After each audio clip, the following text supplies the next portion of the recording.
NEET का paper कहाँ मिलेगा? पैदल ले लो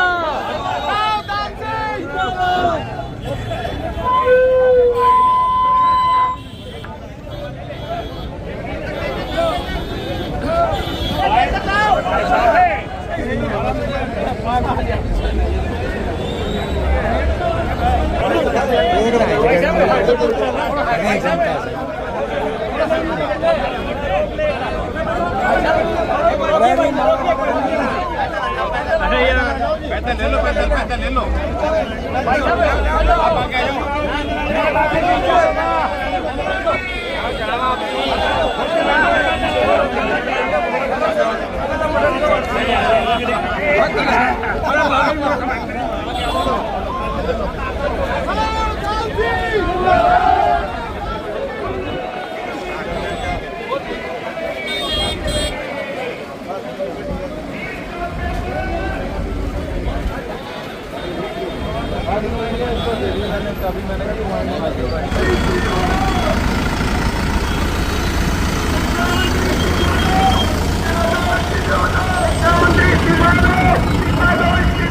महेंद्रगढ़ की धरती करे पुकार, राव कान सिंह अवतार।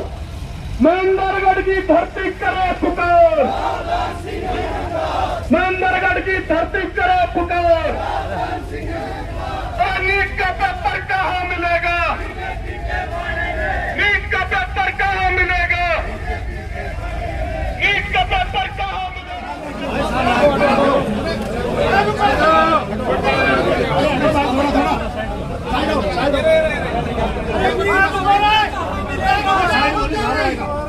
नीट का पेपर कहाँ मिलेगा? बीजेपी के बारे में। नीट का पेपर कहाँ मिलेगा? बीजेपी के बारे में।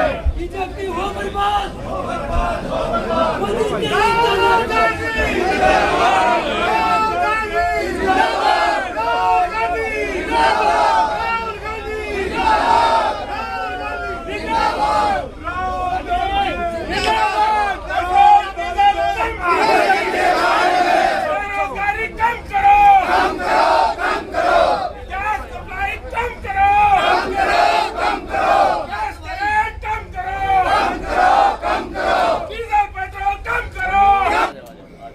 भाइयों का, सम्मानित बुजुर्गों का, नौजवान साथियों का, मेरी आदरणीय माताओं बहनों का, प्यारे भाइयों का और मेरे नौजवान साथियों का, खासतौर पर पत्रकार बंधुओं का दिल से मैं धन्यवाद करना चाहता हूं, क्योंकि इतनी गर्मी का समय और लंबा रास्ता, उसके बावजूद भी आपने जिस तरह से कठोर कदम लेकर के चलता है व्यक्ति पक्के इरादे के साथ, उस तरह से आप आए और आज की आपने जो समस्याएं थी उनका एक ज्ञापन आदरणीय एसडीएम साहब को आपने सौंपा, उसके लिए मैं आपका तहे दिल से शुक्रिया अदा करता हूं।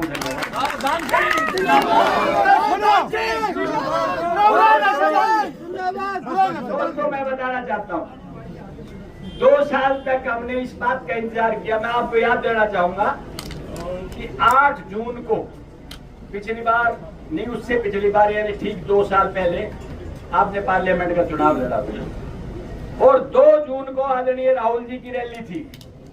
कितनी जबरदस्त रैली थी वो दादरी के अंदर, आप अंदाजा लगा सकते हैं। लेकिन कोई बात नहीं, सब भाइयों ने जी तोड़ प्रयास किया, जी तोड़ मेहनत की और 4.5 लाख के मार्जिन को मात्र 39 यानी 20,000 इधर से इधर आ जाते वहां जाके छोड़ दिया। उसके लिए आपका धन्यवाद। जीत आप सबकी रहती है। लेकिन मैं इतना जरूर कहना चाहता हूं कि अपने पैमाने को भूलना नहीं चाहिए। और वो पैमाना क्या है कि दक्षिणी हरियाणा का यहाँ का किसान, यहाँ का जवान और यहाँ का युवा अपनी एक अलग पहचान रखता है। एक समय था जब हर 10वां आदमी इस फौज के अंदर हरियाणा का होता था और जिसमें सबसे बड़ी भागीदारी हमारे यहाँ की होती थी, दक्षिणी हरियाणा की। आज वो नंबर कहाँ है? एक अग्निवीर नाम का एक प्रयोग करके इन्होंने सबको बुलेखे में डाल दिया और वो बेजवान, वो हमारे युवा साथी आज भी उस बात के लिए पीड़ित है जिन्होंने सोपन से जो रखा था कि मैं बड़ा होकर फौज में भर्ती होऊंगा, देश के हित और अधिकार के लिए लड़ाई करूंगा। उनके सोपन अधूरे। दोस्तों, मैं आपसे एक बात और कहना चाहता हूँ कि वो तो वाह हुआ, वो हुआ जो यहाँ हमारे बच्चे हैं वो IIT, IIM, डॉक्टर, नीट सबके अंदर अव्वल दर्जे पे जाते हैं। और यहाँ तक कि IAS, IPS और IRS के अंदर आप लिस्ट उठा करके देख लें कि हमारे बच्चों की कितनी बड़ी तरक्की है, कितने नंबर, कितने परसेंटेज बढ़े हैं। लेकिन जब प्रदेश के सिलेक्शन की बात आती है तो हमारा नंबर पूरे हरियाणा में 50 में से 10 से भी नीचे चला जाता है। आखिर ऐसा क्यों? क्योंकि HPSC के अंदर इस भारतीय जनता पार्टी ने एक बाहर के आदमी को HPSC का चेयरमैन बनाया हुआ है और वो व्यक्ति अपनी मर्जी से अपने यहाँ के लोगों को कम और बाहर के लोगों को ज्यादा भर्ती करता है। क्यों? उन्होंने पता लगा लिया। क्योंकि ये लोग एक बात मान के चलिए, जैसे बच्चे के बुखार होता है तो पुराने समय पे ये होता था कि वो बुखार लगाने के लिए थर्मामीटर लगा दिया, पता लगा लिया। जनता का आक्रोश जनता की गैदरिंग से माना जाता है, जलसे और जुलूस से माना जाता है। जब कोविड आया था तो कोविड में माननीय प्रधानमंत्री जी ने कहा कि आप थाली बजाइए। उनको भी पता है इस बात का कि थाली बजाने से कोविड नहीं जाएगा, लेकिन जितने लोगों ने थाली बजाई उसका सर्वे किया कि अभी 42% ने थाली बजाई है। बहुत अच्छा है, बिल्कुल सही है, बिल्कुल सही है। फिर 4 महीने हो गए और वो पैमाना तो यूं ही चलता रहा कोविड का, और वो पैमाने के साथ चलते चलते और उन्होंने फिर क्या किया कि अब दूसरा नुस्खा लेना चाहिए, और वो नुस्खा है मोमबत्ती जलाओ, टॉर्च जलाओ। फिर पता लगा कि 37% है, अब भी बिल्कुल ठीक है। यानी जो व्यक्ति इस तरह से पैमाना लेता है उसको ये भी पता था कि आप चाहे अग्निवीर कर दें, चाहे कोई नौकरी निकाल दें, इन लोगों को चुनाव से पहले एक मीठी गोली दे दें। जैसे कि एक मेलोडी ले जाकर के उन्होंने बाहर खिला दी और आज उसकी चर्चा पूरे देश में है। आपने हमेशा आशीर्वाद दिया है, आज फिर आपको कहना चाहता हूँ उस आशीर्वाद को बरकरार रखो। आज की एक शुरुआत है, आने वाले 3 साल बाद आप देखेंगे यहाँ से लेके वहां तक आपका रास्ता बदला हुआ मिलेगा। आप ऊपर चढ़ते हुए नजर आओगे, प्रदेश में सरकार बनाओगे, ये मैं गारंटी से कह सकता हूं। लेकिन आपको ये बात देखना, कौन अपना कौन पराया, कौन सही है कौन गलत है, ये नहीं कि हमने देख लिया कि एक चपरासी लगा दिया, बोले कौन है, बोले डी ग्रुप। पहले ये था डी ग्रुप के लिए कि कोई आप कह देता भाई मेरी बेटी है, कोई रिश्ता करने के लिए बच्चा बताओ, वो बोला बच्चा कैसा चाहिए, बोला जो सरकारी नौकरी। तो वो कहने लगे जी ठीक है, एक है। बोले कौन? बोला फलाने का बेटा। बोले क्या नौकरी है? बोले चपरासी। चपरासी है, वो नाट जाता था।